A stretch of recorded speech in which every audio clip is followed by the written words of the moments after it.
Here I'm showing you all the things that I'm using for making this album. I'm starting with the photo mat sheet where I have already cut out each little photo mat using a scalpel blade, and now I'm trimming off the in-between blue parts so that I have 6 individual photo mats. This is the pile of things I'll be using in order to create my album. I will be using 2 sheets of the book paper. Now I'm choosing photographs and working out what I'm going to use to put it all together. To make the pages, I am using normal brown cardstock. And to make the spine, I'm also using brown cardstock. I have marked off on my scoreboard where I need to score in order to make the hinged spine. You can find how to make a hinged spine online. There are lots of free tutorials. I'm not going to go into detail here as it is quite fiddly and complicated. Here you can see me putting on the double-sided tape so that I can make the individual hinges so that I can glue my pages onto them later. Once that is done and I'm folding it both ways on both sides, I'll put it on one side. Now I'm starting on my cover. I have got 2 sheets of this book paper, and this cardstock or chipboard is the back page from one of my watercolor paper pads. And you can see I traced around my cover and worked out how big my spine needed to be so that I could cut it apart. And what I'm doing now is working out the gusset needed so that the book can fold properly. You need quite a lot of space in the spine so that you don't have it bumping into itself. And once I'm happy with that and I've got a decent gap between the spine and the book covers, I'm cutting a piece of fabric to support the paper of the spine. For my inside cover, I'm using the second sheet of the book paper, and so now I'm using mixed media glue to glue the fabric in place to support the spine and the inside covers.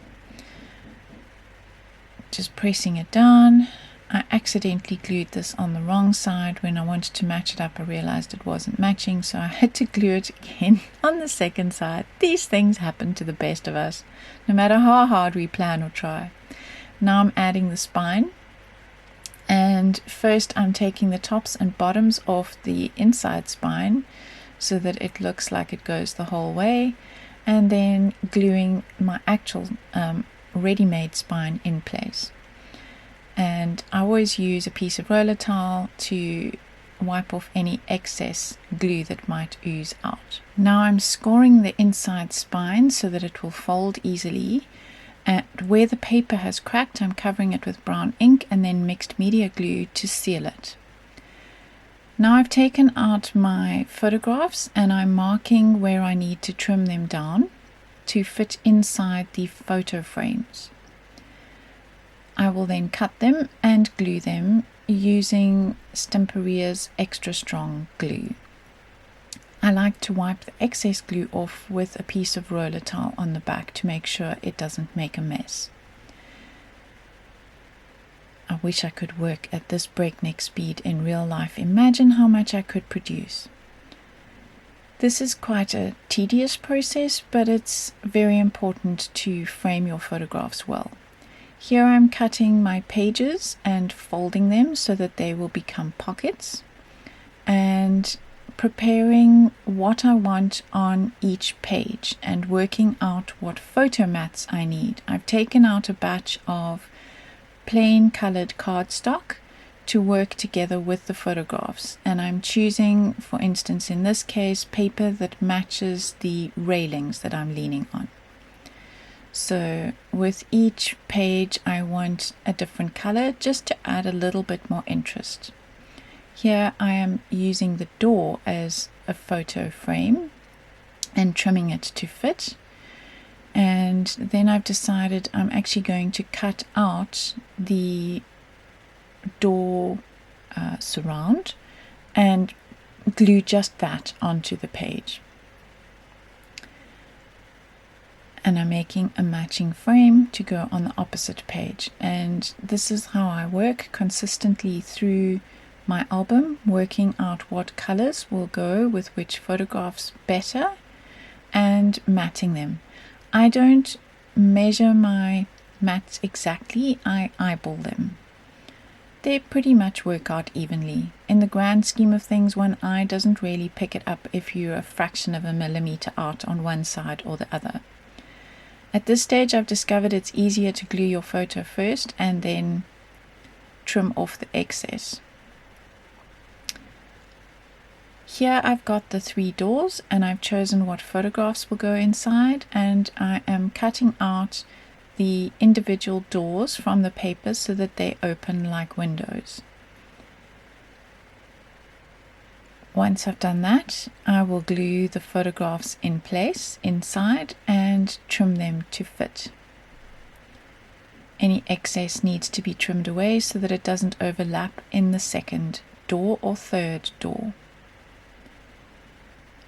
Once I'd secured all of these in place for the concertina flap, I inked the edges and decided what was going on the back, and I went for a brick red paper. I thought that went with the books rather well. I then worked out which books I needed to trim to be able to make 3 individual pockets and glued them in place, still using the extra forte glue.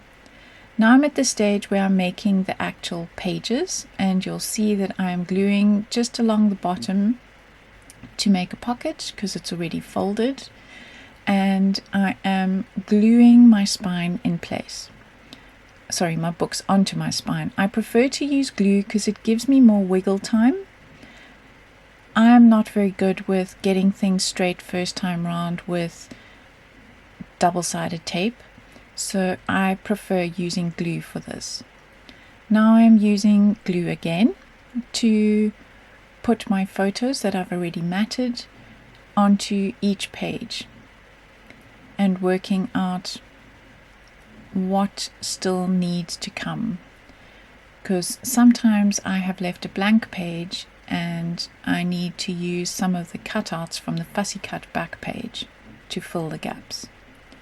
Here I'm fussy cutting what I need to add extra interest, and the lock on the front is the last piece. Now I'm using the front cover and cutting the little tags and titles to add to my book, and just fill those gaps where I feel that there's too much space on a photograph, or we could do with something in a pocket.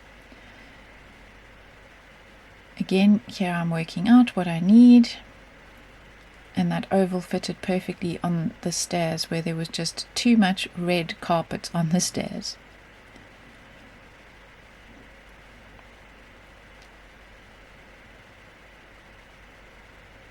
Here I go, placing everything in my album. And what was left over from matting all my photographs, I have cut into mini tags and large tags. The large tags, I am adding some Stamperia lace to the top to make them look pretty, and also to help you pull them out of the page pockets from the top. So then I'm using 2 colors of the string for the mini tags, just for added texture and interest. Now I'm popping them all in place, making sure that they go with their matching mats, and we're done.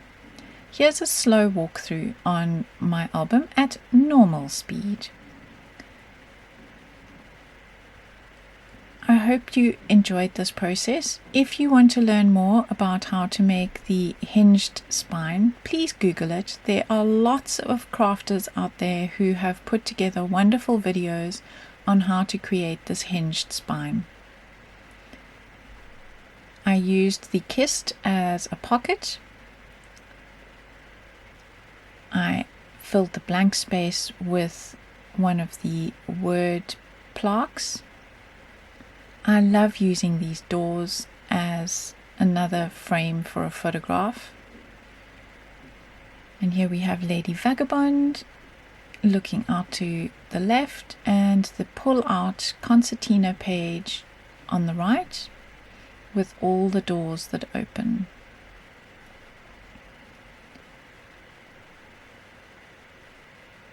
Sorry about the glare on the photographs, but it's quite hard when working with shiny things to not get glare on something. But there you go, you could see it well there. Here concertina's over to the other side with all the books and the bookmarks and the tags, and you could add extra photographs or whatever you like inside these pockets. And there's a journaling tag, and of course Mr. Supervisor at the end. This one I have just stuck directly into the back page of the cover. And it's done. I hope I inspired you to make one yourself. Bye for now.